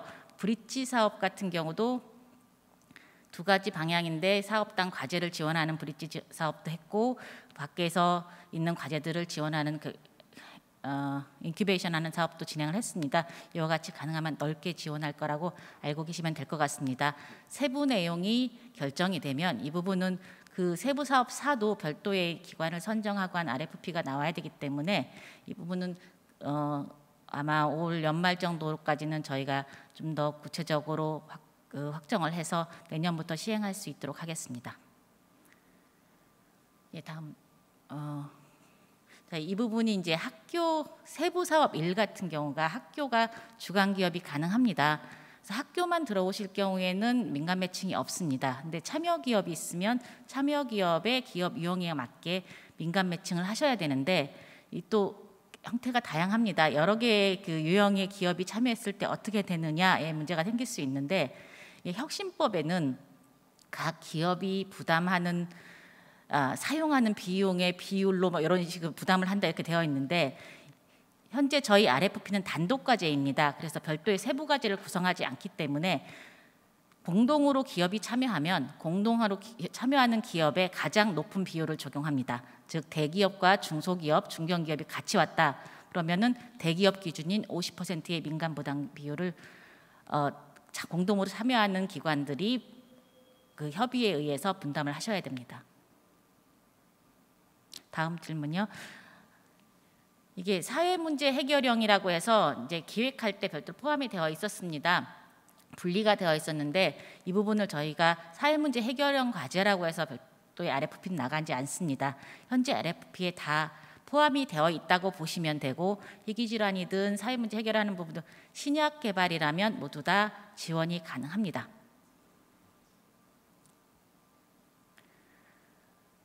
선정 예정 과제 수하고 연구비 지원 금액은 앞서 말씀드린 것처럼 저희가 이 정부 과제다 보니까 맘대로 사실 선행 사업 같은 경우는 굉장히 플렉서블하게 운영을 했습니다. 근데 이 부분이 정부 예산 작업을 하고 과제 관리하는 면에서는 어려운 부분도 있어서 과제가 많은 예정되는 과제 수와 지원 금액의 가이드를 드린 거고 총 연구비 내에서 탄력적으로 운영을 합니다. 그래서 이 부분이 반드시 다 고정되었다고 볼 수는 없습니다. 다만 이제 세부 사업 1 같은 경우는 거의 그 금액 이내에서 지원된다라고 보시면 되겠습니다. 많은 과제에 많은 기회를 부여해야 되기 때문에 하나하나, 그리고 과제 수도 많기 때문에 이걸 하나하나 그 예전 사업처럼 각각 다 조율을 해서 연구비를 조정하기는 쉽지 않을 것으로 예상하고 있습니다. 그래서 제시된 가이드라인에 해당할 것 같고, 이 후기 단계의 과제의 경우에는 과제마다 사실 연구비 산정 근거가 다 산정 가능합니다. 그래서 이거에 기초로 해서 조금 더 많이 거기에 대폭 늘어날 수는 없습니다. 투자 심의의 권한이 이렇게 막연하게 플렉서블할 수는 없어서 아마 그 가이드라인의 최종 30% 이내 전후로 해선 조정이 가능합니다.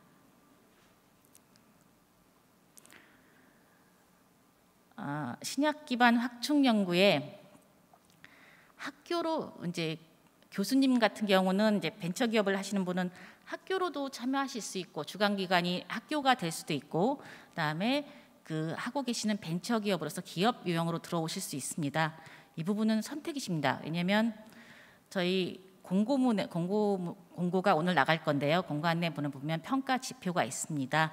각각 물질을 가지고 계신 물질은 비슷할 것이고, 실제 연구 역량이나 추진 체계 부분을 판단을 해서 평가를 하게 됩니다. 이거는 교수님이 가지고 계신 그 추진 체계 부분이 학교로 하시는 게 더 많이 잘 갖춰져 있고 연구 수행하기에 적합하신지, 아니면 회사가 더 빠르게 더 잘 할 수 있을지를 판단을 하셔서 지원을 하셔야 될 것 같습니다.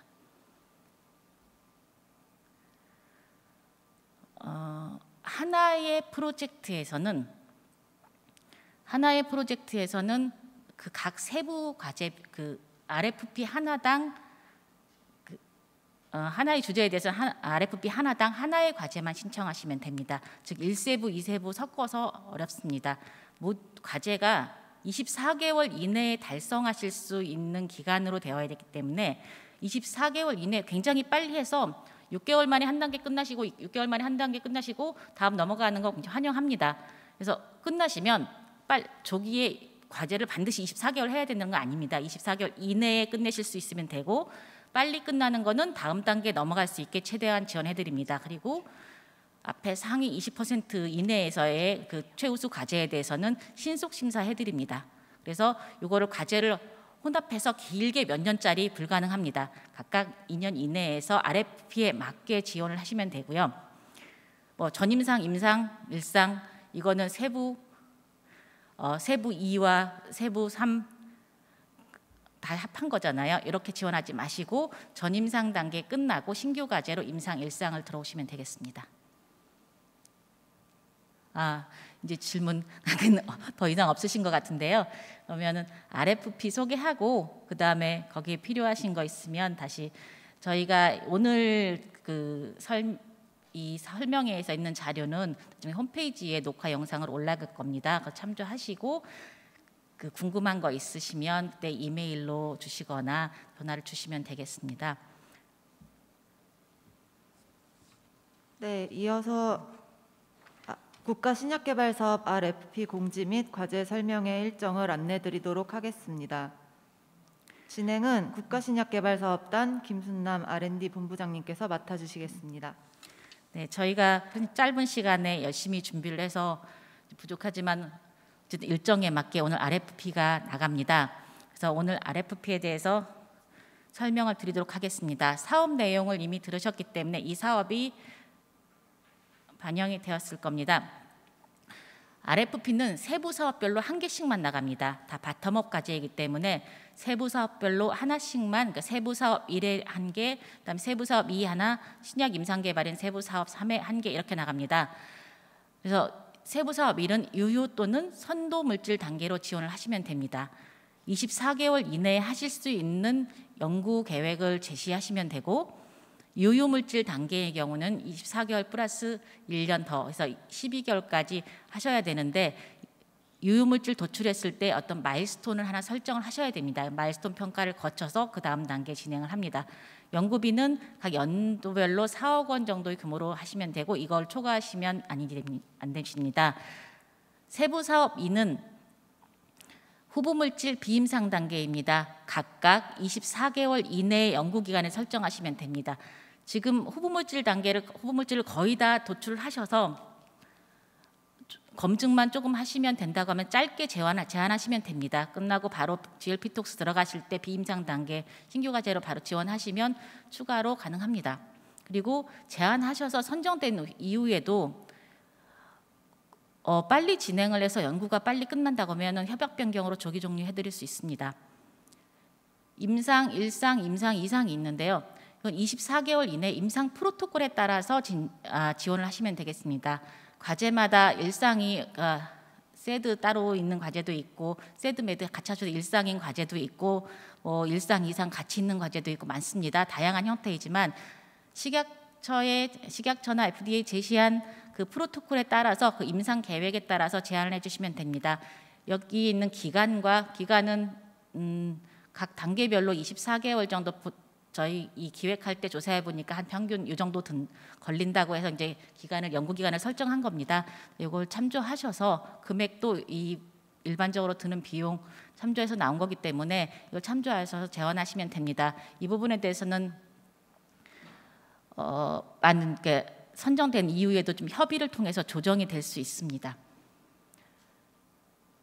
그래서 모든 RFP에 대해서 혁신형 제약기업은 가점이 있습니다. 2% 가점이 있고요. 과제는 이제 자유공무형이기 때문에 제한되신 것 중에 앞에 서면평가, 발표평가에서는 상대평가로 점수가 높은 과제로 다음 올라갑니다. 그다음에 실사 투자심의에서는 이 사업 목표에 적합한 과제를 우선으로 선정을 하게 됩니다.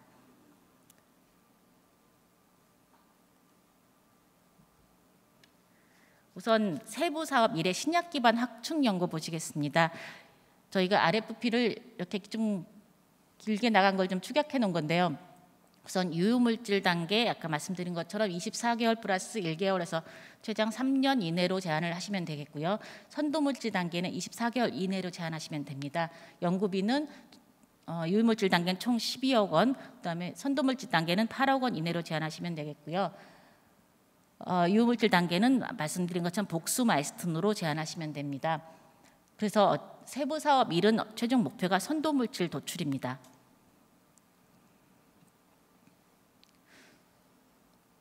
앞서 말씀드린 것처럼 유효물질 단계 이 과제 세부 사업 1의 주간 연구 기간은 산하견병 모두 가능합니다. 다만 중견 대기업은 제외, 이렇게 복잡하죠. 학교와 연구소, 병원 가능하고 중소기업만 가능합니다.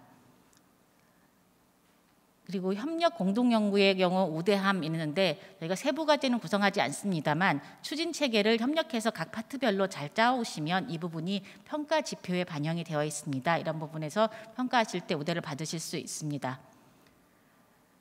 그 지원 기간은 24개월 다 채우셔도 되고 실제 목표 달성에 필요한 기간으로 채우시면 됩니다. 지원 규모도 필요한 금액으로 제한하시면 됩니다. 맥시멈은 제한된 금액입니다. 기업별로 매칭 비율이 좀 다릅니다. 참여 기업이 있는 경우는 매칭을 하셔야 되고 기업의 종류가 여러 개가 있는 경우에는 가장 높은 기업입니다. 다만 주관기관이 중소기업이 주관기관인 경우에는 중소기업 기준으로 비율을 선정합니다.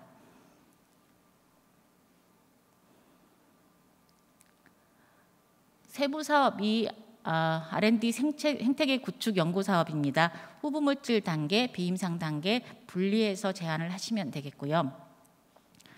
빨리 끝나면 비임상 단계도 빠르게 하시는 경우에는 한 12, 13개월에도 끝나시는 기업들 있으십니다. 신속하게 하시는 경우에는 이런 경우는 짧은 기간으로 제한하셔도 되고요.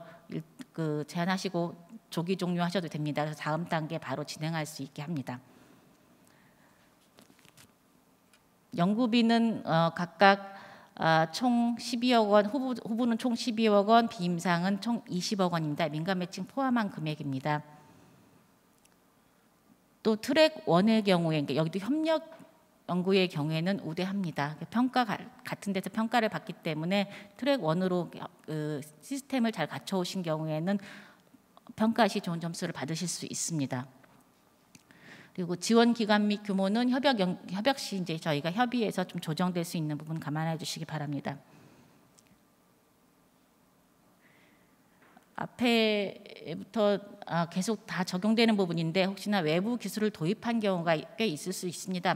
근데 이런 경우에는 이 프로젝트에 대해서 권리 관계를 증빙할 수 있는 거를 계획서에 첨부를 하셔야 되고 다른 모든 정부 과제에 다 적용되는 겁니다. 중복 연구는 안 됩니다. 세부 연구 항목을 앞에 지원 받으신 거를 동일하게 받으실 수는 없습니다. 혁신형 제약기업에 대해서도 가점이 있습니다. 임상개발입니다. 기업에 한정해서 지원을 합니다. 복수 마일스톤으로 구성도 가능합니다. 예를 들면 임상 1상으로 지원했는데 세드하고 리포트가 나오고 그다음에 매드를 해야 된다. 그러면은 마일스톤 2개 판단할 수 있는 근거가 있는 경우 마일스톤 쪼개시는 게 맞습니다. 그렇지 않은 경우에는 판단할 그 근거가 없는 경우에는 다 이어서 기간 내에 제한을 하시고 임상 프로토콜상 24개월은 도저히 못 끝나고 25개월에 끝나야 된다. 25개월로 제한하시면 됩니다. 그리고 이 전체적으로 저 개발 대상 물질은 신약입니다. 이게 계량 신약이나 바이오시밀러, 그러니까 세포 치료제는 제외가 됩니다. 그래서 이 부분은 뭐 그동안 선행 사업을 해보신 분들 때문에 다 아시겠지만 신약은 식약처에서 인정하는 신약을 말합니다. 그리고 모든 RFP에 저희가 타겟 프로덕트 프로파일 개념을 도입을 했습니다. 앞에 후보물질 결정되기 전까지는 뭐 타겟 프로덕트 프로파일이지만 그러니까 타겟 캔디데이트 프로파일이라고 하죠. 그러니까 각 항목별로 달성해야 될 목표치를 설정할 수 있으셔야 되고 이 임상 단계에 갔을 때는 이제 목표 약품 특성으로 해서 이 TPP 부분을 다 제시를 하셔야 됩니다. 그러니까 초기 단계 저희가 예시 자료도 드릴 건데 이 초기 단계에서 모든 걸 다 채울 수 없습니다. 그러니까 개발 단계별로 필요한 부분의 목표치는 다 설정하는 걸로 제안을 해주셔야 됩니다.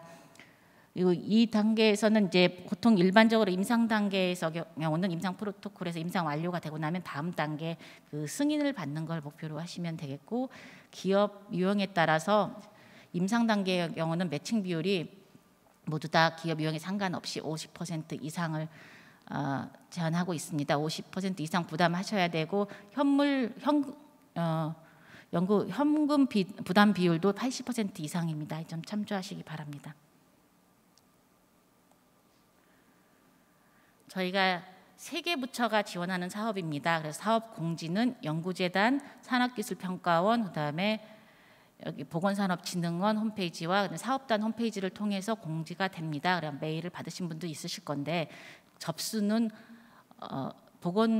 보건의료기술 종합정보 시스템을 해서 보건산업진흥원의 시스템을 통해서 접수를 받습니다.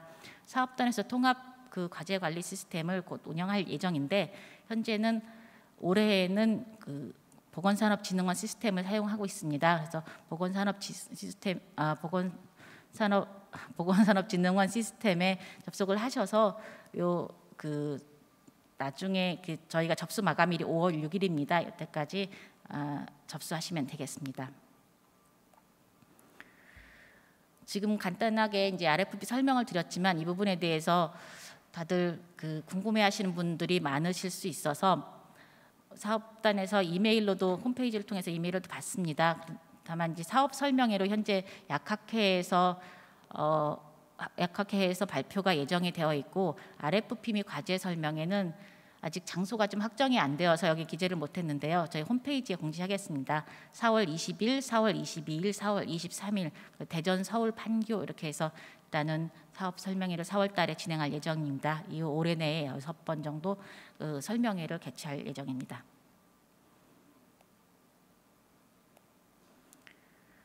궁금하신 거는 kddf.org가 사업단 홈페이지입니다. 홈페이지 접속하시고 이메일이 있습니다.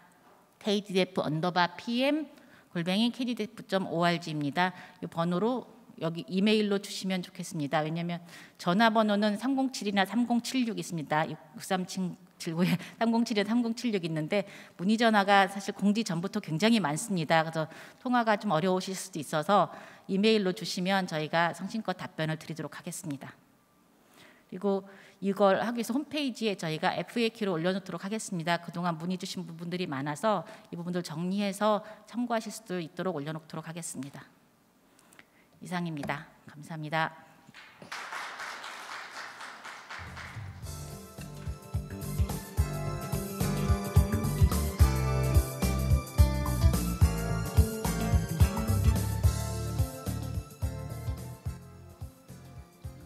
마지막으로 국가신약개발사업단 묵현상 단장님의 폐사가 있겠습니다.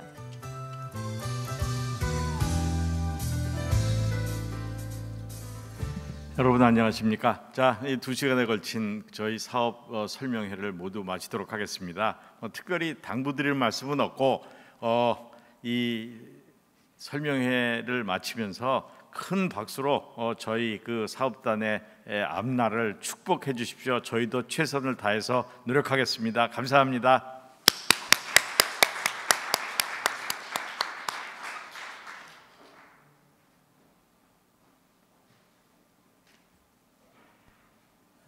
이상으로 국가신약개발사업 RFP 발표 및 세부 운영계획 설명회를 마치겠습니다. 감사합니다.